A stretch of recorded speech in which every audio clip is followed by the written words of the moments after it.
Drag her! Drag her! The library is officially open, so opera na!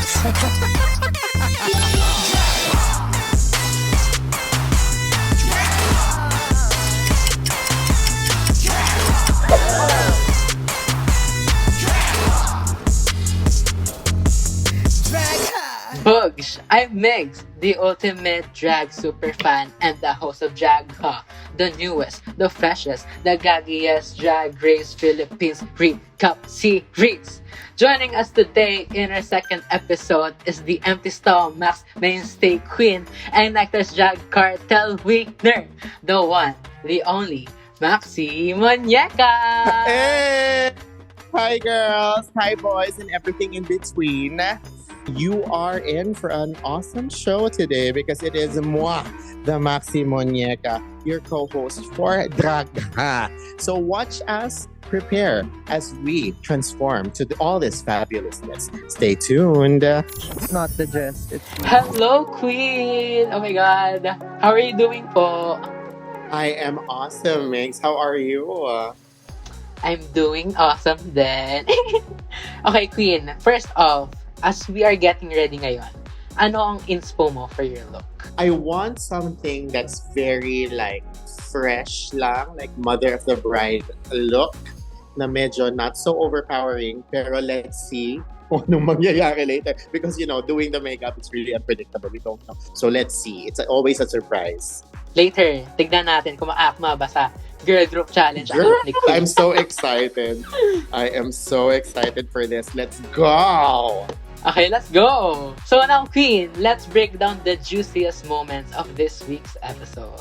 So ayan, we have to talk about the second batch of queens and their entrance looks. Okay, so first queen to enter this episode is... Dun, dun, dun, dun. Ay, wait. Nawala. Nawala yung screen ko, oh my God. Okay, first queen to enter the workroom is Miss Didi Marie Holiday. What do we think of her? I love Didi Marie's personality.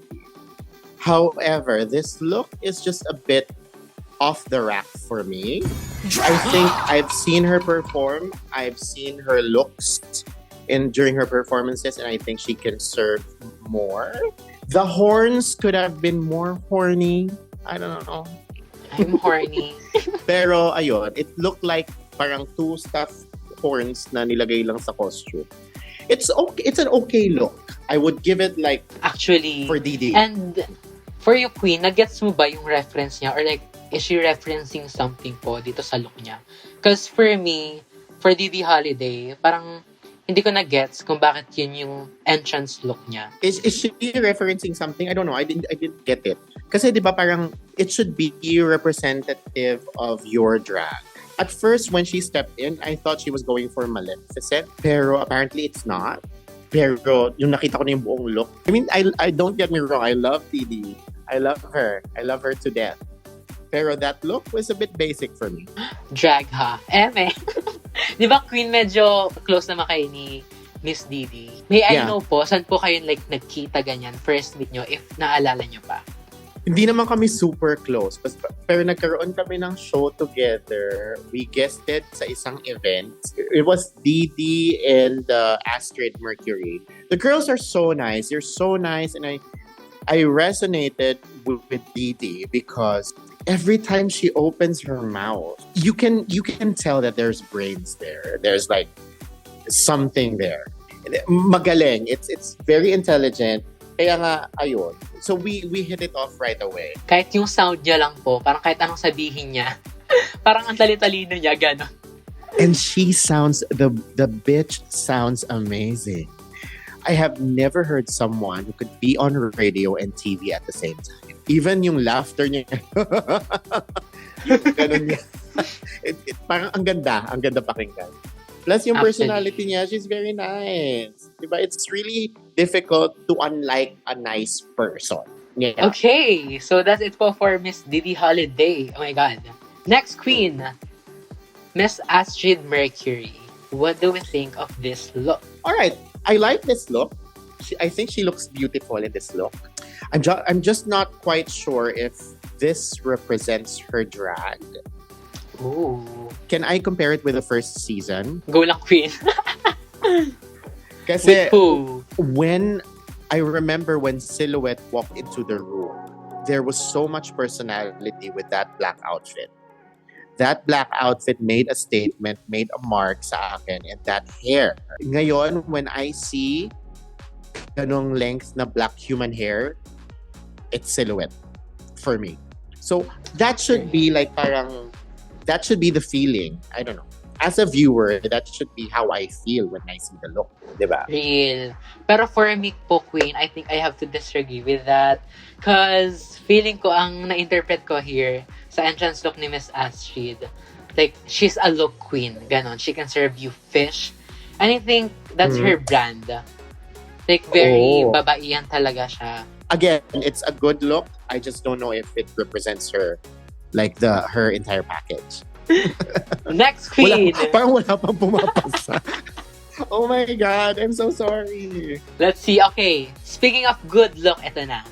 Hannah Beshi, what do you think of her entrance look with the Bluetooth device is ready to pair? Hannah Beshi, I think, is one that's very creative.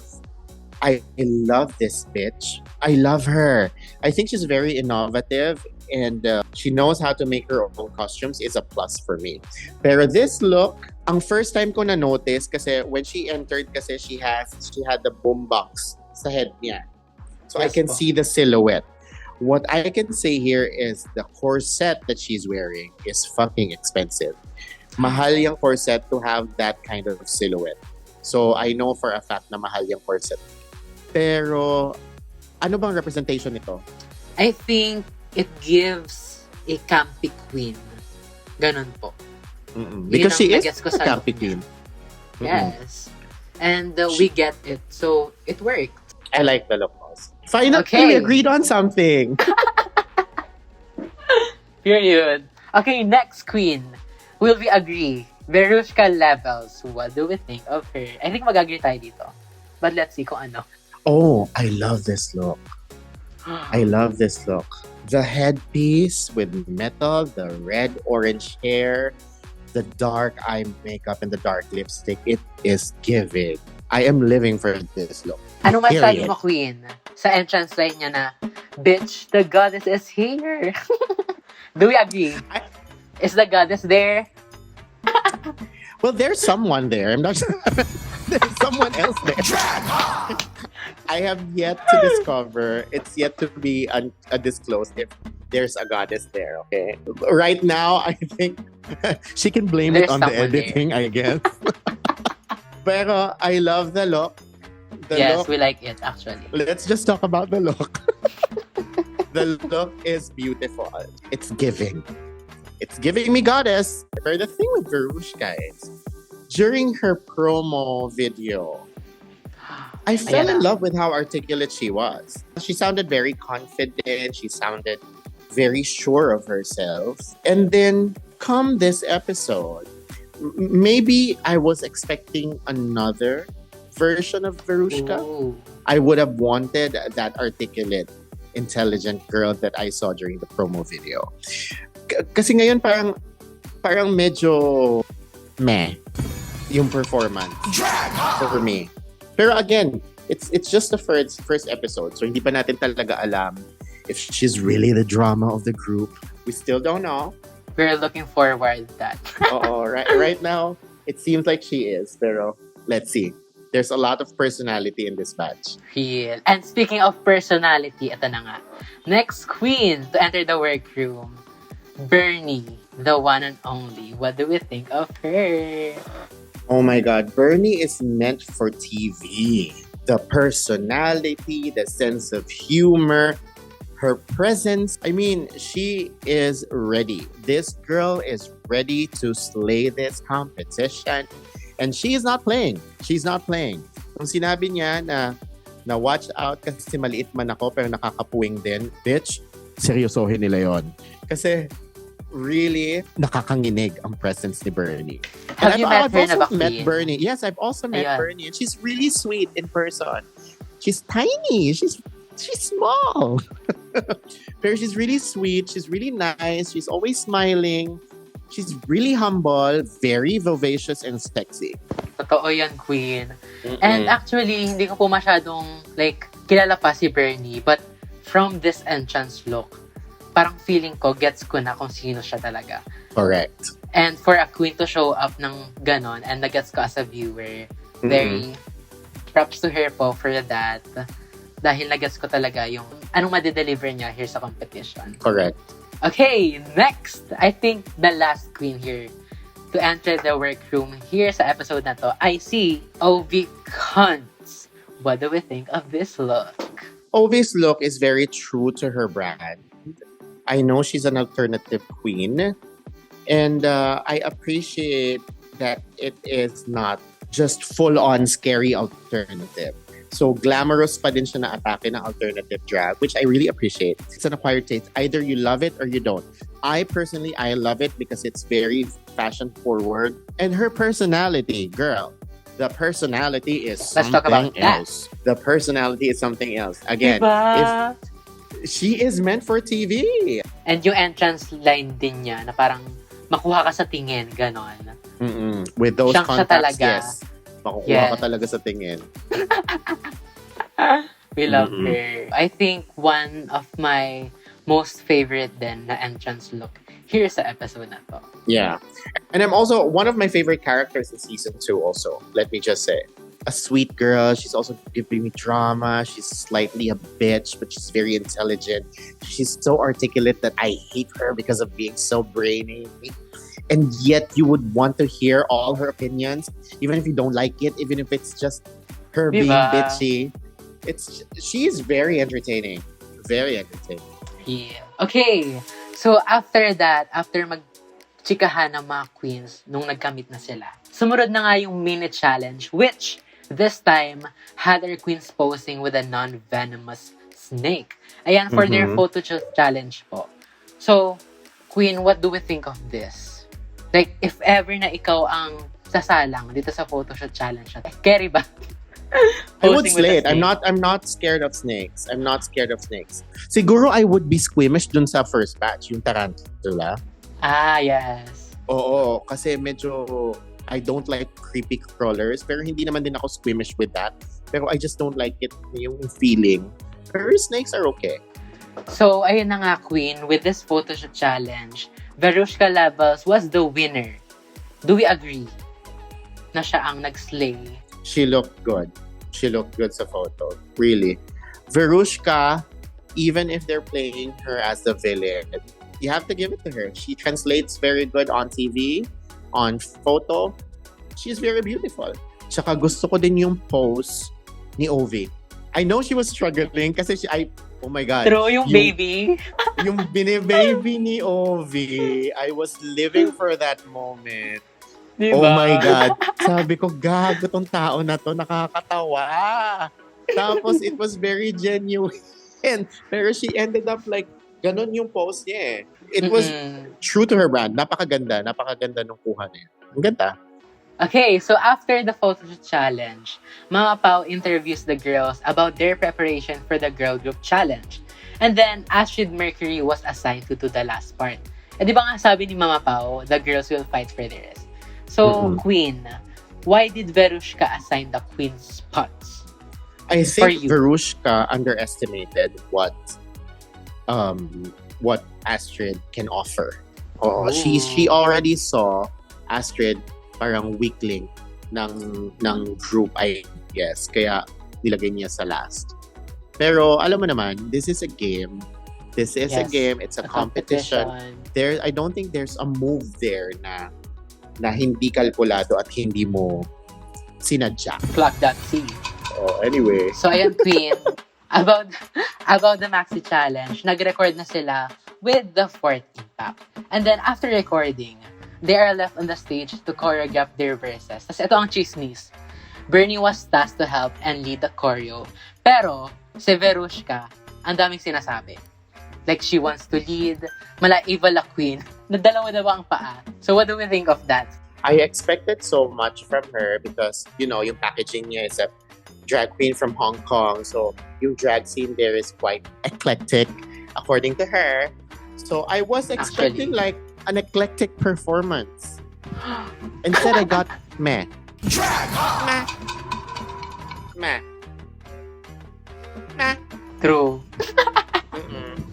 Yeah. Pero ikaw, Queen, how would you approach the choreo kung nandun kayo? Like, would you help or susunod ka? The thing is, with competitions like this, you have to be very strategic, no? So, siguro I would help out, pero ayoko maging punong abala. Kasi, there's so much to do on the competition. I don't want to stress out myself sa isang challenge, siguro, I guess.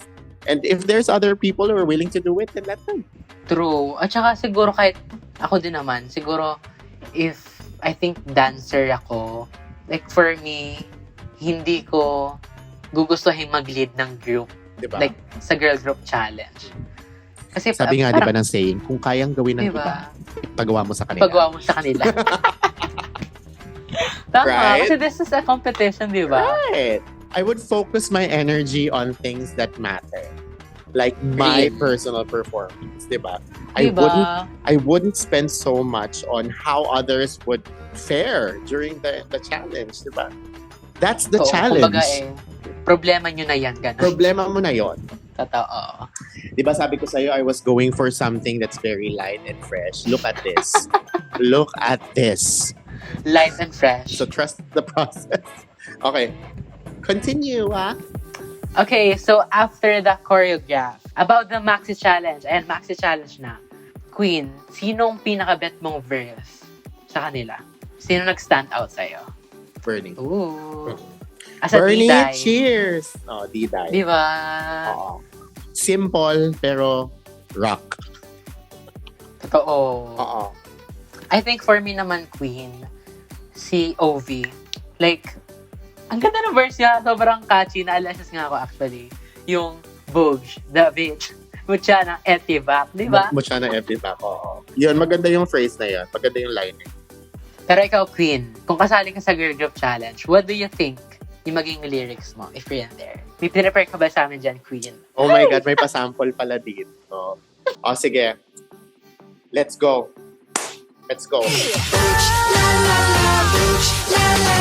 Boogsh, andito na si Maxi Monyeka, serving class with nerve, talent, bitch, you can never. Dentista sa umaga, sa gabi, raketera, bakla, amoy bagang kanta, kaya please say,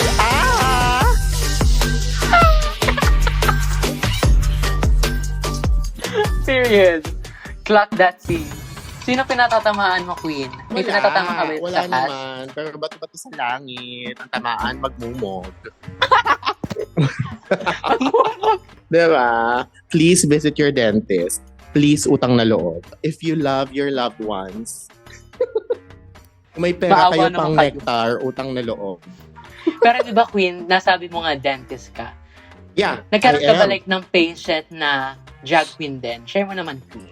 Yes, meron tayong mga patients who are drag queens. Kat is one of my patients now. I've also Ooh. handled bombading. May mga nakaschedule ding ibang dentists sa atin. Yes, I try to give back sa community as much as I can. Kasi I know naman na it's very difficult to look for quality dental care, especially sa busy schedules ng being a drag queen in all their shows. So it's the least that I can do for my sisters. Ano pong masasabi niyo sa mga haters ni Katkat na tinatawag siyang pating? Ang masasabi ko lang ay abangan nila. Abangan nila ang gagawin ko kay Katkat. Ala! Baka mapakanta Ano yan? na lang sila ng baby shark tutu-du-du-du-du, baby shark tutu-du-du.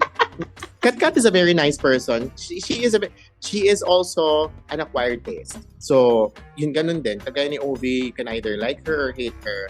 Pero she's very direct. She doesn't take BS. Okay, going back po. Since done na sila mag-perform, ayan. And what can you say about the group, the Bulangangavu, being compared to Girl Trends? What can you say about their performance? I think, yeah, medyo nga nagiging messy. I can recall watching the episode, I think there's one point there na si Jiggly was saying, ano ba to? I think nagip ng camera yun. When Jiggly was saying, ano ba to? Parang I think she was trying to figure out what she was watching. Kasi nga at one point, it became very chaotic. I don't know if that was the aim. I don't know. Parang, I mean, gets naman na nag-enjoy sila. But as a viewer, di ba parang, what is happening? Oo, what's happening? What am I watching? Pero again, the important thing there is, nag-enjoy sila. Nag-enjoy ba tayo, Queen? Ako nag-enjoy ako. That's the question. Oo, nag-enjoy ako. Hello. Pero agree ba tayo? What? Na-girl trends daw sila. Dun sa ending na part. Dun sa... Real. The only thing you can do is hope and pray that you won't mess up your part. Again, group project siya pero individual yung grade. Ganun lang. Tama. Oo. And if ever they mess up their part, kailangan nilang bumawi sa runway. Uh-huh. Diba? So ayan, speaking of runway queen, pag-usapan natin ang kanilang runway. So let's do it, Toot or Boot Queen. Toot is yes, nice siya. Boot is no, haha. Just a fan survey. So for the main stage runway, the category is fringe with benefits. Mm-hmm. First off, Astrid Mercury, her rag-inspired couture. What do you think of her? I thought she was going for parang Black Swan with all the black eyeshadow, which is I think what's happening right now. To my eyes. I don't know. Anyway, I think it was very creative. However, if accessorized properly, it could have made some sort of a statement. Pero kasi nalunod siya dun sa black. So, ayun. Maganda sana kasi she's a pretty girl. She's very beautiful. Okay, so for me naman, Queen, I think, both for me, ang look ni Miss Astrid. Because, I mean, na-appreciate ko yung pag-pay homage niya sa ating mga workers na mga basahan, ganun. But then, I think she could go for more. Parang, there's so much more that she can give with this look. So, with that, Queen, Toot or Boot? I'm gonna have to boot this look. Sadly. I love Astrid, but, the look, she could have executed it better. True. Sorry po, Miss Astrid. Okay, next Queen, Miss Didi Holiday, her Christmas parol look. What do we think of that? I love the color pink. I love the color pink. I love the details of yung sa neck detail. It's very queenly. It's very elegant. Yeah. And for me naman, I think this is a toot then. Because when I think of fringe, parang hindi ko, ito yung unang maiisip. Akala ko when I think of Chanak. When I think of Chanak. Okay, go ahead. Sorry. When I think of fringe, parang hindi ito yung unang maiisip ko. So, very creative siya sa part na yun. Like, na-incorporate niya yung fringe dito sa look na to. So, ayun, it's a toot for me. And I like the color pink on her skin. You very like pink best. As well? Isn't it like a very masculine color? Tapos nag-blush ako. Oo. It's a very masculine color because it would take a real man to wear pink.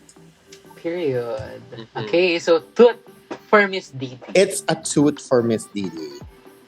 Next queen, Miss Bernie with her Victoria's Secret fantasy look. Oh my God. What do I think of that? I cannot critique that look because it's fabulous. Diba? Mm-hmm. It's giving winner energy actually. Oh my God. Diba? Like, pasabog. Sobrang laki. And for a first runway, this really looks promising.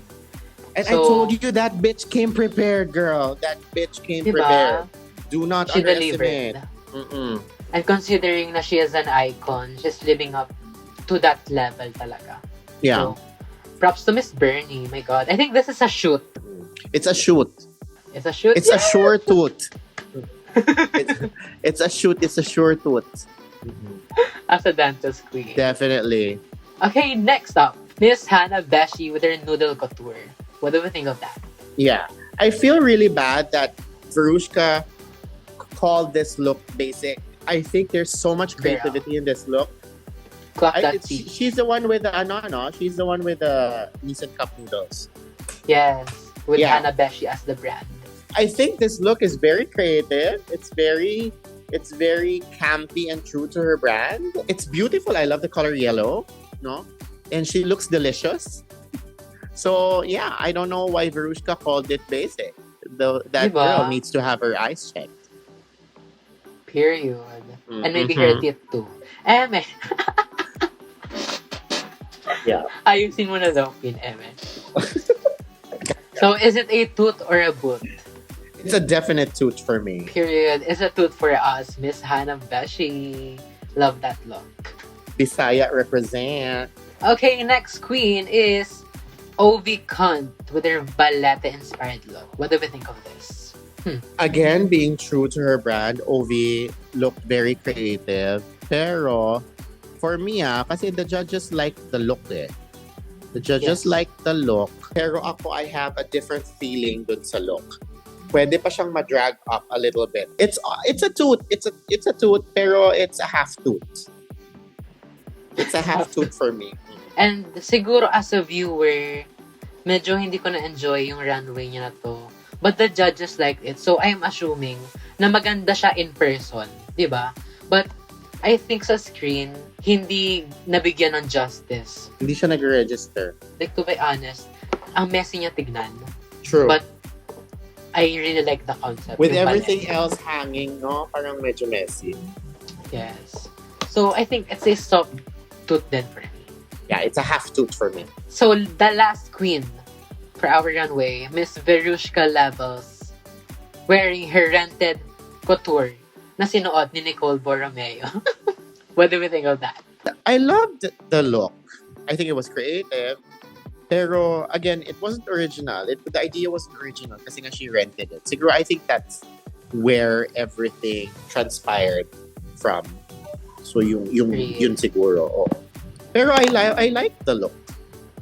Yun. Actually, same. Like, initially, I liked the look. But then, when Miss Ovi brought up na pull out pala to, na hindi couture ganon, I think, doon lang talaga nagkatalo. Like, for someone who claims to wear couture, who owns couture pieces, di ba? Yeah. Parang syempre, i-expect mo, like, couture talaga. And for her to show up nang naka-pull out, di ba? Parang very, Siguro the thing is, she talks the big talk kasi. Pero she doesn't walk the walk. Yun yung nangyayari sa Block kanya. that scene.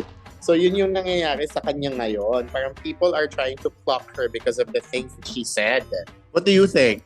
for me, like as a viewer, wala naman talagang issue with that. Kasi, considering na sobrang mahal mag-drag. But Correct. then, parang thinking about it. Parang oo nga, no? Why would you wear a pull-out?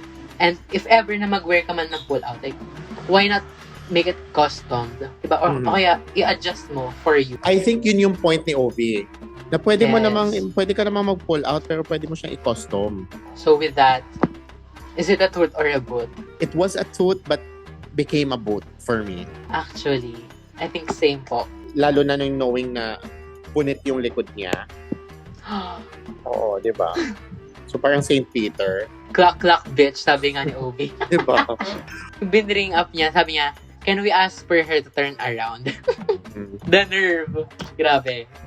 Miss Ovi, I love you. Ovi is a no bullshit kind of girl, di ba? So again, she calls it as it is, as she see it. Which is okay in some cases. Yung personality na ganyan makes for good TV. So, go for it. True. Okay, so I think that's it for our Tooth or Boot segment. Again, just a fun survey. Ika nga ni Miss Verushka. Just a fun survey. Period. So after the runway and the challenge, Mama Pao asked the queens who should go home tonight and why.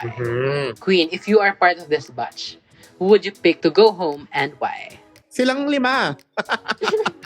Tama mo, sabi nga ni Miss Bernie, di ba? Di ba? Baka matapos na. Ba't magtitingap pa? Ba't isa lang? True.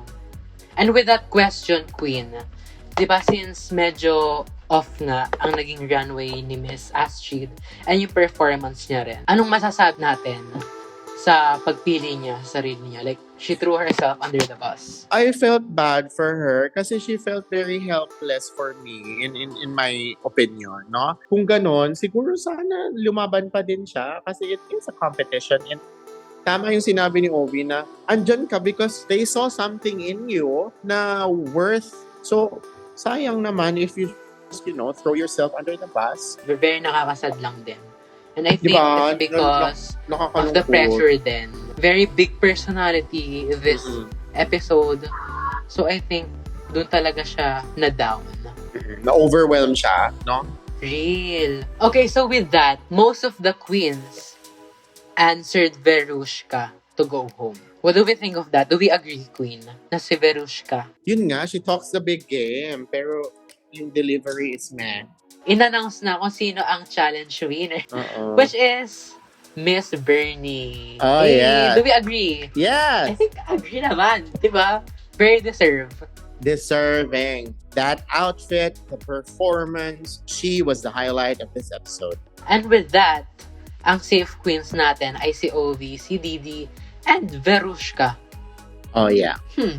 And ang bottom is si Miss Astrid and Hannah Beshi. I don't agree na si Hannah Beshi should have been on the bottom. Actually, di ba? Like, bakit siya? For me, it should have been Verushka and Astrid to be battling for the spot. Real. And speaking of that queen, ayan, of course, nagkaroon ng drama nung antak with Ovi clocking Astrid and Verushka for, again, wearing pull-outs. And were called out by Miss Didi. What do we think of that? Gusto ko yung point of views na bringing up ni Mama Didi. I think medyo biased din si Ovi for choosing lang. Nabunot niya si Verushka nung gabi na yun. At si Verushka yung naging flavor of the night. So, yun yung kaya siya ginawang pulutan ni Ovi.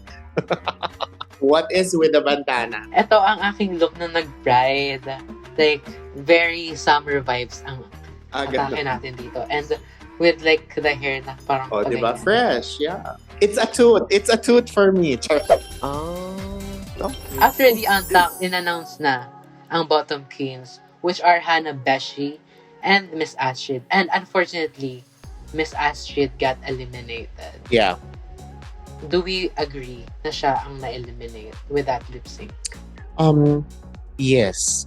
I think yung performance niya overall and with her throwing herself under the bus, parang medyo sign siya that she gave up very early in the competition. And after na-eliminate siya, grabe iyak niya. Di ba parang she's giving Pangina Hills sa UK versus the world, yung exit niya. It was very devastating. It's very heartbreaking to see her cry like that.